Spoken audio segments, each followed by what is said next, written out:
La principal preocupación de Juan José de Austria, en vez de dedicarse a la regeneración del gobierno y de las instituciones, sería las intrigas cortesanas, asunto del que se encargó hasta su muerte, acaecida el 17 de septiembre de 1679. Solo mostró algo de ingenio en mejorar las finanzas del Estado, capítulo siempre pendiente en la administración. Y a todo asistía Carlos II como convidado de piedra, viendo los círculos de palacio que, contra lo previsto, no se moría.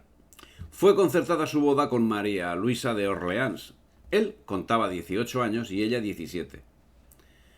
Ella fallecería virgen 10 años después.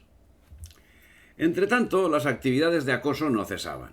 Así, en 1674, la rebelión de Mesina, iniciada por los intereses franceses, alcanzó una situación crítica, por lo que resultó necesario desviar tropas catalanas a Sicilia. En esta ocasión, como anteriormente con el caso de Flandes, don Juan José de Austria volvía a anteponer sus intereses particulares a los intereses generales al negarse a participar en la empresa, al estimar que era enviado con objeto de alejarlo de la corte, donde en breve sería reconocida la mayoría de edad de Carlos II.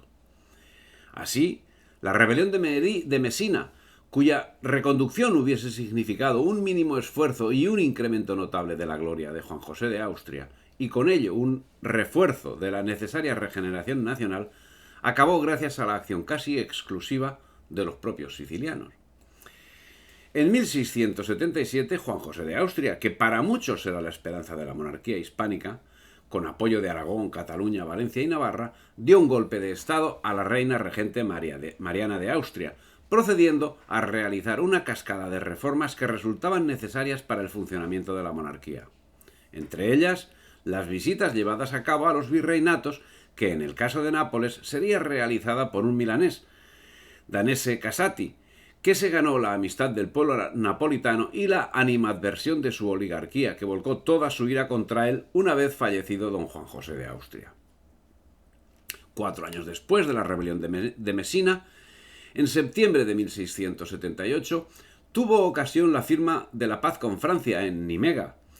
Aquí sí asistió don Juan José de Austria, pero no para imponer la energía que se le suponía, sino para claudicar con las pretensiones de Francia, a quien se cedió el dominio del Franco Condado, así como una serie de ciudades en Flandes y la mitad de la española, Haití, que acabaría convirtiéndose en un núcleo de esclavismo. A partir de la paz de Nimega, Juan José de Austria buscó la alianza con Luis XIV y casó a Carlos II con María Luisa de Orleans, a cuya celebración no pudo asistir ya que falleció el 17 de septiembre del 1769, con lo que nuevamente la reina viuda entró en el Consejo Real, siendo nombrado primer ministro el duque de Medinaceli, mientras la crisis económica hacía mella en la vida nacional, siendo que las medidas adoptadas llegaron a alterar el valor de la plata y el hambre se señoreó del pueblo. En tanto que en Nimega sucumbía España ante la voracidad de sus eternos enemigos, ocupaban la corte de Madrid miserables intrigas y rivalidades de mando y de empleos. Se vio con pena que ni el príncipe virrey desistía de sus ambiciosos proyectos, ni la reina regente había aprendido lo bastante para no volver a hacerse odiosa.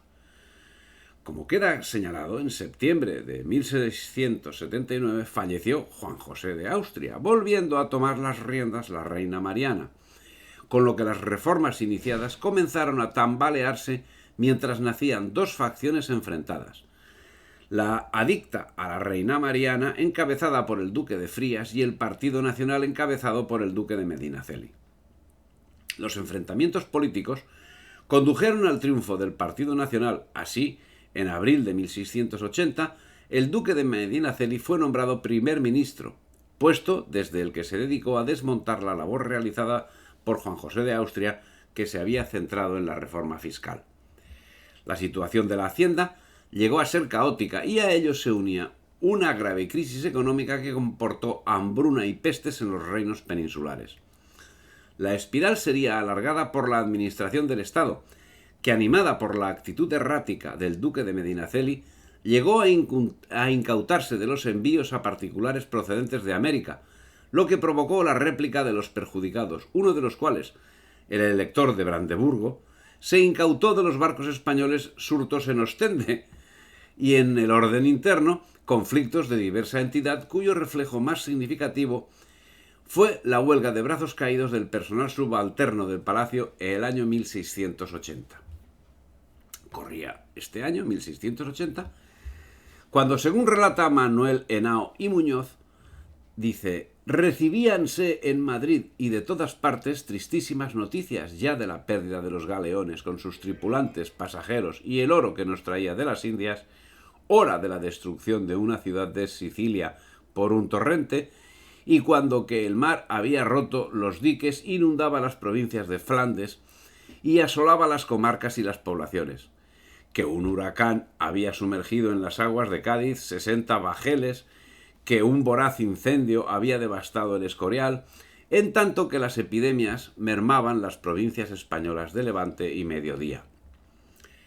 La crisis generalizada provocó la crisis de gobierno, y el de Medinaceli cedió el puesto al conde de Oropesa, que pudo ver cómo Luis XIV de Francia, en 1684, renovaba las hostilidades en Flandes, Navarra y Cataluña, tras lo cual, en el Tratado de Ratisbona, España entregaba a Francia Estrasburgo, al tiempo que renunciaba a la posesión de Luxemburgo.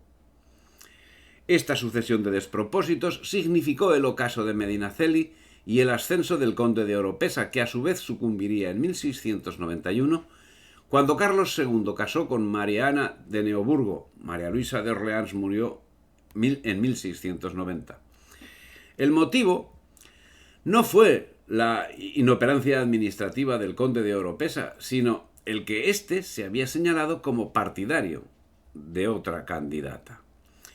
Una nueva guerra con Francia mostraba las debilidades del ejército español, mientras el descontrol político y administrativo, unido al enfrentamiento existente entre María Ana de Neoburgo y María Ana de Austria, provocó la creación de una junta de gobierno que fue copada por los austracistas en su enfrentamiento con los partidarios del rey francés.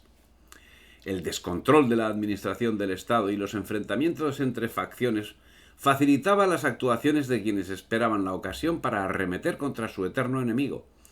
Así, en 1697, las tropas francesas ocupaban Barcelona, y el curso de la guerra, desastroso para España, dio lugar a las negociaciones de paz de Ryswick, donde Francia, generosamente, y conociendo al detalle la situación de Carlos II y actora principal de los tratados de reparto, devolvió a España los territorios que habían sido ocupados en la guerra, aparentemente sin compensación alguna.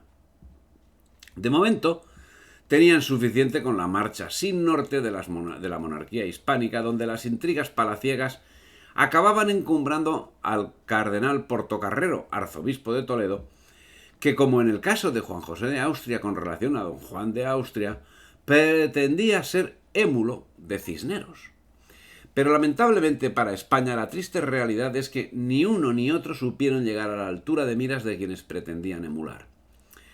La cuestión sucesoria marcó todo el reinado de Carlos II, que en 1697 dictaba un primer testamento a favor de José Fernando de Baviera, hijo del emperador Leopoldo, que resultaría inaplicable al haber fallecido el beneficiario el año 1699, lo que dio lugar a un nuevo tratado a espaldas de España, cual era el Tratado de Partición de Londres de 1700. En él se reconocía como heredero al archiduque Carlos, a quien se le otorgaba la península, los Países Bajos y las Indias, mientras Nápoles, Sicilia y Toscana serían para el Delfín, y Leopoldo, duque de Lorena, recibiría Milán a cambio de ceder Lorena y Bar al Delfín. Estos acuerdos fueron tomados por Francia, Holanda e Inglaterra, pero el emperador reclamaba la totalidad de la herencia española, ya que, animado por los entresijos cortesanos, confiaba que Carlos II nombraría heredero universal al archiduque. Y entre quienes estaban tratando el descuartizamiento de España, señala Vicente Bacallar y Sanna que el conde de Oropesa, ante la flaca salud de Carlos II, buscó sucesor a la corona de España.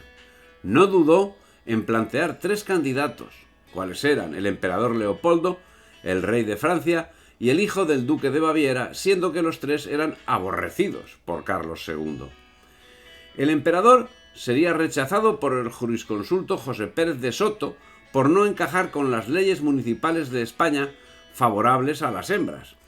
Pero Manuel Joaquín Álvarez de Toledo, conde de Oropesa, era partidario del emperador Leopoldo, que fallecería ese mismo año, y Carlos II eligió a este, que, conocedor de la noticia, y mientras se estaba cerrando el Tratado de Ryswick 1697, que ponía fin a la Guerra de los 9 años, propuso la división de la monarquía de España entre varios príncipes. Mientras en Europa comenzaban a repartirse el pastel, el mundillo de conspiradores estaba repleto de trepas que, al amparo de la que a pesar de todo seguía siendo la monarquía más poderosa del mundo, conspiraban en busca de intereses cada vez más alejados de los intereses nacionales. Entre ellos, en ese momento destacaba Francisco Ronquillo, que buscaba prestigio y apoyo internacionales para la consecución de sus objetivos. De manera un tanto autónoma, defendía la revolución y al nuevo rey inglés, Guillermo de Orange. Ronquillo contribuyó al éxito de la revolución inglesa y posteriormente utilizaría esos contactos para dirigir la política española por los derroteros cercanos a los intereses británicos. La corrupción era generalizada, hasta el extremo que el mismo inquisidor general Rocaberti, contrariando la historia y los métodos de la Inquisición, incurría en todo tipo de veleidades, entre las que destaca el exorcismo a que fue sometido Carlos II. Pero no fue solo Rocaberti, sino también su sucesor Baltasar de Mendoza, quien, también implicado en las intrigas y contraviniendo las instrucciones del Santo Tribunal, según señala Manuel Henao, ordenó el encarcelamiento y proceso del padre Froilán Díaz, confesor del rey, que había sido obligado a exorcizar a unas mujeres que dijeron que el mal del rey había sido provocado por la reina. Vicente Bacallar señala que las intrigas cortesanas quisieron dar a la enfermedad mental de Carlos II un carácter oscuro, para lo que se prestó hasta una inquisición que ya no era sombra de lo que fue en su momento, llegando a prestarse el confesor real a entrevistarse con una bruja a la que preguntó sobre los males del monarca. A poco murió Leopoldo y el consejo obtuvo que Carlos eligiese como heredero al duque de Anjou. Con esta situación se alteró la paz pública y el pueblo, que pasaba hambre, fue manipulado para atacar al conde de Oropesa, a quien le asaltaron y destruyeron la casa al tiempo que clamaban contra la reina. Consecuencia de este motín fue el exilio del conde de Oropesa. Pero el asunto era más grave. España se quedaba sin rey y ello señalaba el principio de la fragmentación de España, siendo que cada cual estaba dispuesto a reclamar sus derechos. Algunos comenzaban a hacer movimientos. Inglaterra y Holanda ofrecieron sus armadas para garantizar la sucesión, mientras la reina Mariana de Neoburgo enviaba al duque de Medinaceli, virrey de Nápoles, la orden, desoída, de albergar tropas enviadas por el emperador Leopoldo. La decadencia era manifiesta en todos los órdenes. Pocos nombres ilustres generó esa época. Apenas podemos citar a Claudio Coello en pintura y a Antonio Solís en historia. Señala Germán Segura que a inicios del siglo XVIII la corona de Castilla aglutinaba en torno a 5,5 millones de españoles y la de Aragón 1,5 millones, de los cuales 400.000 en Cataluña. La ciudad más poblada era Madrid, que rondaba los 140.000 habitantes, y doblaba el número de Sevilla y Granada, Valencia, Cádiz, Barcelona, Córdoba, Zaragoza y Málaga. Seguían en orden descendiente con cifras que iban desde los 50.000 habitantes de la primera hasta los 30.000 de la última. Sin embargo, la mayor parte de la población continuaba viviendo en la España rural, que constituía el verdadero corazón de la economía. El nombramiento de heredero se hacía perentorio y, a punto de morir, el 3 de octubre de 1700, Carlos II dictó testamento a favor del duque de Anjou, recayendo la responsabilidad de gobernar entre tanto en el cardenal Portocarrero, que, según relata algún historiador, hizo demasiadas ofertas a los distintos grupos políticos que a la corta acabaron pasando factura. El testamento marcaba que, en el caso de que éste muriese sin descendencia, sus derechos pasarían a su hermano menor, el duque de Berry, tras el cual, y a falta de descendencia, la herencia sería otorgada al archiduque Carlos de Austria, quedando como última posibilidad el duque de Saboya. No cabe duda que en esta decisión tuvo parte muy importante la opinión de los miembros del Consejo de Estado. Al respecto, señala María Rosa Alabrús Iglesias, el pragmatismo muy evidente del Consejo de Estado ante la muerte del candidato José Fernando de Baviera optó por subirse al carro de quien dominaba la política europea. Nos preguntamos qué pasaba con las Cortes del Reino. Debemos tener en cuenta que tradicionalmente en España se entendía al pueblo español como protagonista último de la monarquía. Y siempre pervivió la idea que proponía la instauración de la monarquía electiva del tipo visigodo, siempre evitando el morbus gotorum que la emponzoña. Algo que con el transcurso del tiempo y ante el hecho conocido de las limitaciones de Carlos II y la actuación de sus sucesores, se presenta como idea a considerar. Con estos antecedentes hubo quien en el Consejo de Estado propuso la convocatoria de Cortes para tratar de la sucesión de Carlos II. Pero esto no era del agrado de la mayoría, que consideraba la cuestión como de una herencia particular. Y entonces fue cuando el conde de Frigiliana, al ver que se reprochaba esta idea, o mejor dicho, ese principio, que había sido la base constitutiva de la antigua monarquía hispánica, exclamó al decir de un historiador lleno de indignación: «Hoy habéis destruido la monarquía». Pero según señala el mismo Manuel Henao, dada la situación aflictiva en que se encontraba el país y la gran preponderancia que ejercía en la política europea el monarca francés, todo induce a creer que si hubieran sido llamadas las Cortes a decidir sobre la sucesión o convocadas tan solo con el fin de dar su dictamen para ilustrar la conciencia del monarca en una ocasión tan crítica, de la misma manera hubiera subido al trono Carlos V, el nieto de Luis XVI. Bien, el 1 de noviembre de 1700 fallecía Carlos II. No tenía el cadáver ni una gota de sangre. El corazón apareció del tamaño de un grano de pimienta, los pulmones corroídos, los intestinos putrefactos y gangrenados, un solo testículo, negro como el carbón, y la cabeza llena de agua. Portocarrero sería el garante de la sucesión. ¿Sería la reedición del cardenal Cisneros? Los inicios eran similares, pero el final lamentablemente no fue el mismo. Lo que sí consiguió Portocarrero en un primer momento fue controlar la situación de manera similar a como lo hizo Cisneros. Pero la designación no acaparó todos los beneplácitos de Francia, ya que se contradecía con los pactos de reparto de Ryswick. El conflicto, que probablemente hubiese podido soslayarse con la convocatoria de Cortes, estaba sentado. Lo que no resolvieron las Cortes tuvo que resolverlo las armas.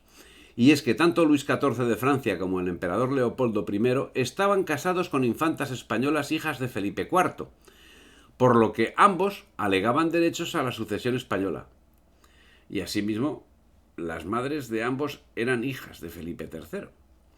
Tanto Leopoldo como Luis estaban dispuestos a transferir sus pretensiones al trono a miembros más jóvenes de su familia, Luis al hijo más joven del Delfín, Felipe de Anjou, y Leopoldo a su hijo menor, el archiduque Carlos. El por qué Carlos II testó a favor del duque de Anjou pretende aclararlo Marianne de la Tremoille, princesa de los Ursinos, en su carta al marqués de Torcy de 6 de noviembre de 1705, donde dice: «Es una verdad incontestable que esta nación no se ha entregado a un príncipe francés, sino por el miedo que tenía de no ser suficientemente socorrida por el emperador. En aquel tiempo estaba desunida la Liga. Francia tenía ejércitos poderosos en las fronteras de España, y la Casa de Austria parecía abandonada por sus aliados que pedían la división de esta monarquía. Estas fueron las razones que dieron a Carlos II los que le aconsejaron que testara a favor del duque de Anjou. Los pueblos, por otra parte, cansados de no tener comercio, acostumbrados a aborrecer nuestra nación y seducidos por una infinidad de emisarios que han recorrido impunemente todas las provincias, se han figurado que si estuvieran bajo la dominación del archiduque, venderían sus lanas, que son toda la riqueza de España, a los ingleses y holandeses, y que enseguida harían sus galeones el viaje a las Indias, cuyo producto total se figuran ellos que sacan hoy los franceses». Cuando aceptó el cargo Felipe V, amén de por toda España, fue reconocido por todas las potencias europeas, incluidas Inglaterra y Holanda, menos por el emperador Leopoldo y sus allegados, quienes proclamaron que el rey no estaba en posesión de sus condiciones mentales cuando nombró sucesor. Si te ha gustado el vídeo, dale me gusta, difunde y suscríbete al canal.